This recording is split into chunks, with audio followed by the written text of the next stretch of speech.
ሰላም ሰላም ውድ የቢሼልፍ ትረካ ዩቲዩብ ቻናል ቤተሰቦች እንዴት ቆያችሁ? በዛሬው ቪዲዮ ሎሚ ተራ ተራ እማዬን አደራ በሚለው ተወዳጅ ሙዚቃዋ የምናውቃትን ጠለላ ከበደን ነው ይዤላችሁ የመጣሁት። ደስ የሚል በጀብዱ የተሞላ ታሪክ አላት። እስከ መጨረሻው ድረስ ተከታተሉኝ። ቪዲዮን ከመጀመራችሁ በፊት ግን ላይክ ማድረጋችሁን እንዳትዘነጉ። ለቻናሉ አዲስ የሆናችሁ ደግሞ ሰብስክራይብ በማድረግ አበረታቱኝ። መልካም ቆይታ።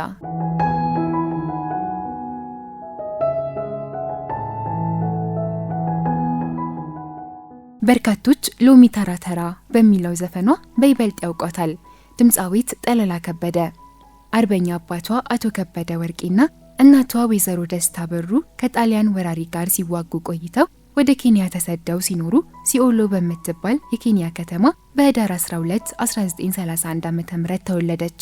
4 ዓመቷ ሲሆን ነፃነት መጣ ተብሎ ሁሉም ወደ ሀገሩ ሲመለስ ጠለላ ከበደና ቤተሰቦቿም ወደ ሀገራቸው ተመለሱ። ጠለላ ከበደ እንደ ማንኛውም የዚያን ወቅት ተማሪ አዲስ አበባ ውስጥ ሰፈሯ በሚገኝ የቄስ ትምህርት ቤት ፊደል ከቆጠረች በኋላ ዲታ ዲባ የሚባሉ ጣሊያናዊ ትምህርት ቤት፣ ከዚያም ጊዮርጊስ ትምህርት ቤት፣ ሐኪም ወርቅነህ የሚባል የማዘጋጃ ቤት፣ በመጨረሻም ሚስዮን ለዛሪስት የአሁኑ ሴንት ሜሪ ትምህርት ቤት እስከ 5ኛ ክፍል ገብታ ተምራለች። የዘፋኝነት ተሰጥኦ የነበራት ጠለላ ከበደ በቀዳማዊ ኃይለ ሥላሴ የአሁኑ ብሔራዊ ቲያትር ለመጀመሪያ ጊዜ በዘፋኝነት ተቀጥራ ስትሰራ የ15 ዓመት ወጣት ነበረች። በወጣትነት ዕድሜዋ ጀምራ በሙያዋ ለ32 ዓመት ስታገለግል ከቆየች በኋላ ከደርግ ካድሬዎች ጋር ስለማትስማማ በ1982 ዓ.ም በፈቃዷ ጡረታ ወጥታለች። በተዋናይነትና በተወዛዋዥነት ያገለገለችው ሁለገቧ ድምጸ መረዋዋ አርቲስት ጠለላ ከበደ በተለያዩ ቲያትሮች ላይ ተሳትፋለች። ከነዚህ መካከል ውድቅት፣ ሀሁ በ6 ወር፣ ቴዎድሮስን ጨምሮ ከ30 በላይ ቲያትሮች ላይ ተሳትፋለች።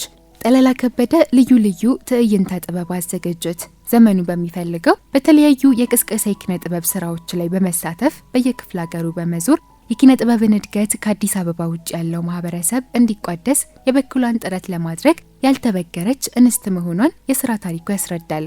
አርቲስቷ ለ32 ዓመት በኢትዮጵያ ብሔራዊ ቲያትር ካገለገለች በኋላ መስከረም 1 1983 ዓ.ም ጀምሮ በጡረታ ብትገለልም በሌላው የህይወቷ ገጽ ለህዝብ ኖራለች። ጠለላ ከበደ ከወጣትነቷ ጊዜ ጀምሮ በነበራት ከፍተኛ የሀገርና የህዝብ ፍቅር ከሙያዋ ባሻገር ለዲሞክራሲ ፍትህና እኩልነት ስትታገል ቆይታለች። በአካባቢዋና በሙያ ባልደረቦቿ በጣም ተወዳጅ የነበረችው ጠለላ ለቆመችለት ዓላማ ወደ ኋላ የማትል፣ ፍትህ ሲጓደል ድምጿን ለማሰማት የማታፈገፍግ፣ አድርባይነትን በጣም የምትጠየፍና አካፋን አካፋ እያለች በቃሏ የኖረች እውነተኛ የህዝብ ልጅ ጀግና ነበረች።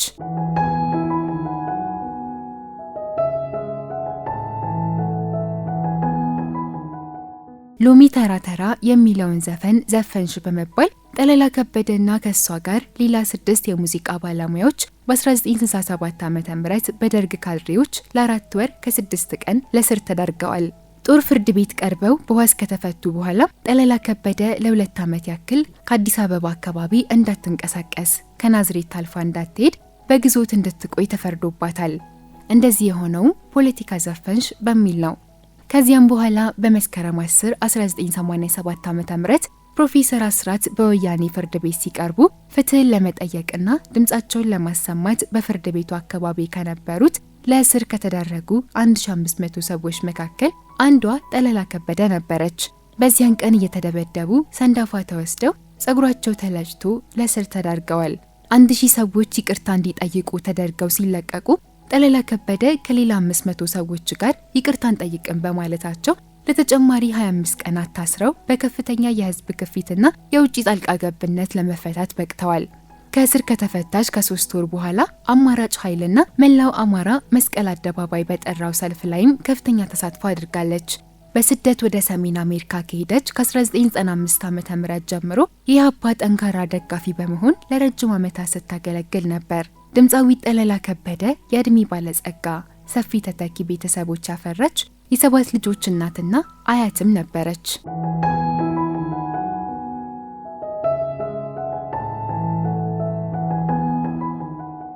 ድምፃዊት ጠለላ ከበደ ባደረባት ህመም በሕክምና ስትረዳ ቆይታ በተወለደች በ83 ዓመቷ በስደት ትኖርበት በነበረው ሰሜን አሜሪካ ሜሪላንድ ግዛት ህዳር 13 ቀን 2014 ዓ.ም ከዚህ ዓለም በሞት ተለይታለች።